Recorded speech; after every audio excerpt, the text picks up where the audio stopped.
because I was born the last year of the war, so my whole life has been post-war.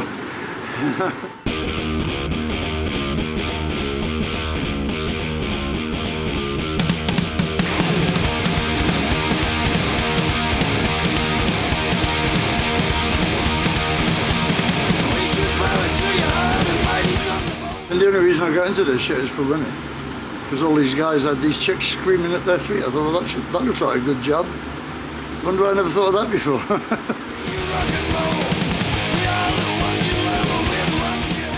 We moved to Wales, Anglesey, and I was in a couple of local awful bands, you know, like Yeah. Elvis was the look, Little Richard was the sound, and then the Beatles were the songs. Those are my main influences, I guess.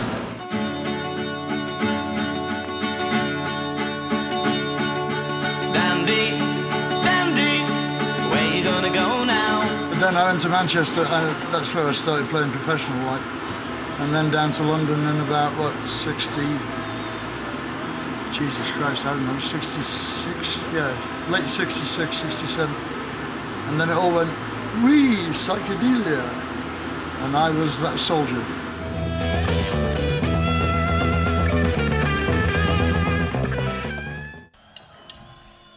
Kiss it, guys. Out of his depth, really. Did his best, but a little extreme. It's the best thing I can say about Larry, I think. It was a fraught relationship.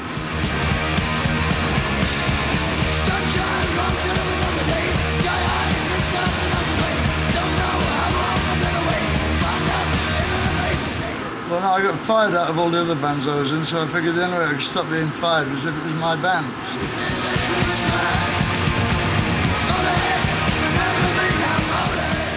Yes, because the first year we were around, we got voted the best worst band in the world in the Sounds poll.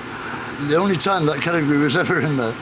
And everybody in the world, in the critics' world, said they'd be finished in a year. And I'm still saying, fuck you to them. That's a big part of it, you know. The other part is I'm not trained for anything else.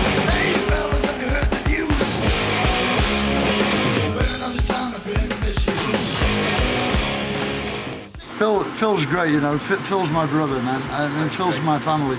There's nothing I can say about Phil Taylor that's bad, you know, that I don't agree with. Whatever he did is fine with me, you know. Went through a long time with Phil, you know, and like I've seen Phil do things that you can only guess at in your wildest nightmare.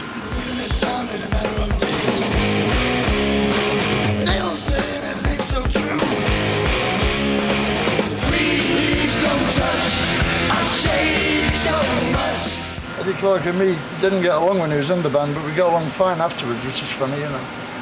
I mean, we did for the first couple of years, but then, I don't know, you know, bad habits catch up with people and their brains fry, you know. And I think we were both doing that, and so was Phil, certainly, you know, we were generally fried, so that's what happens. We became three poached eggs, you know. Please don't touch, I shake so much. Brian is one of the most wonderful guitar players you'll ever hear in your life, and he doesn't, you know.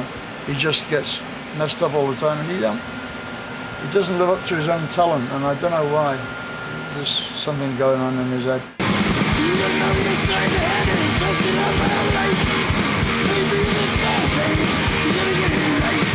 Wurzel, he was my best friend in the band for ages, but like, we didn't part well, unfortunately.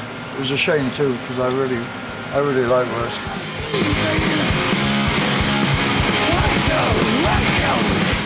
Phil Campbell is a very unfortunate person in many ways. He's the longest serving member of Motorhead apart from me. And like Phil Taylor, his family is my brother, occasionally my sister. And whatever he does is all right with me, you know what I mean?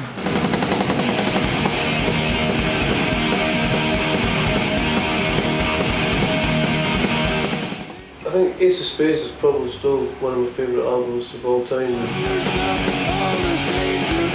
Peter was another one, see, who got above himself, you know. Yeah. You know, they're a good laugh at the beginning, then they get weird, you know. I don't know what it is.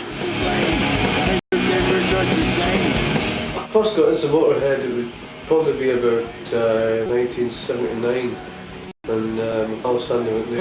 gave me a copy of the Over album, and we went to kind of sort of these kind of mad early 80s summers with Loads of Speed and Cider, and it was a sort of soundtrack really to kind of that time.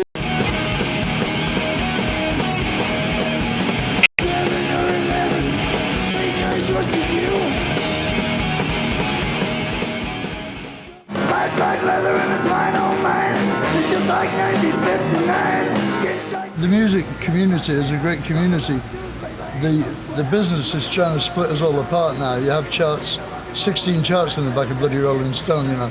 Nobody in the world needs that many charts. There's music you like and the music you don't like. That's the only kind of music there is. We've been rocking at the high school dance. Come on everybody, watch me drag it. Mean mother in a black leather jacket. Come on baby, eat the rich. But the bite of the son of a bitch. Don't mess up, don't you give me no switch. Come on baby, and eat the rich. I just want to say I think that you're one of the roughest bands I've ever been in. If it wasn't for you, our guitarist Ace wouldn't be as good as he is. Born to raise hell, born to raise hell. We know how to do it and we do it real well. I always demanded artistic control. I will not have anybody in a suit telling me what I should play, you know, because that doesn't even enter my head, you know, on any time. When we were with Sony, right, this guy came down to the bloody studio with 5 of his bloody family to have a social evening with it, you know, like drop in on the band, you know. And I wouldn't let him in the studio. I said, fuck you, I don't come around your hospital and type for you. You know, don't come around while I'm working, you know, bugger off, you know.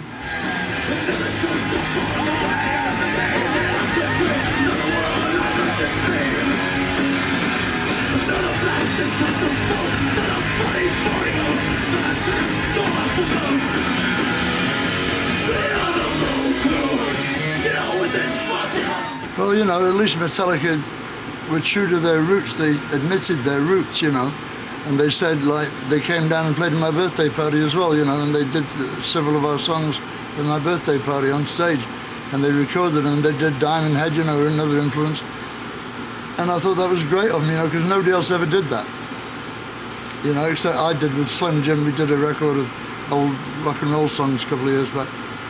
But most bands, like we were on tour with Overkill once, and I said, somebody said to him, "No, you got the name from Motörhead?" One of our crew, I think. And the guy said, "No, we never heard him." You know, ha, you know.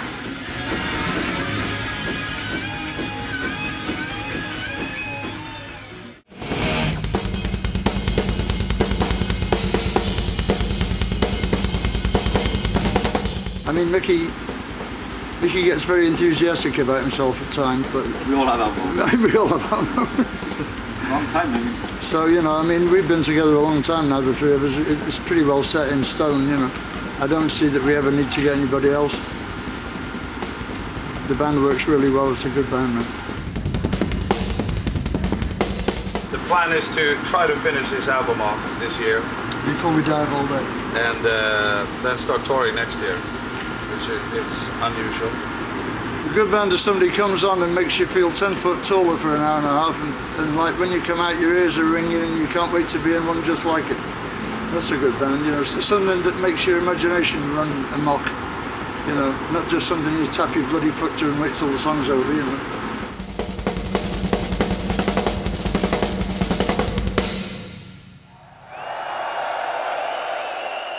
Lemmy, you're a really true legend to rock and roll. We need a lot more people like you around. I hope to see you in another 25 years, if we're lucky. But me and you have burnt a trail that we can't stop put the fire out now. So here's to another 25 years and keep on rocking Lemmy and Motorhead! Yeah! A lot of bands, they all say thanks to the fans and all that, but for us, I think it's a little different actually, because this is really for real. And the good ones become our friends too, you know. I mean, they come backstage regular basis. They get on every show for free, because you know they're worth every penny they spent on us. You know, they're worth it in gold. You know.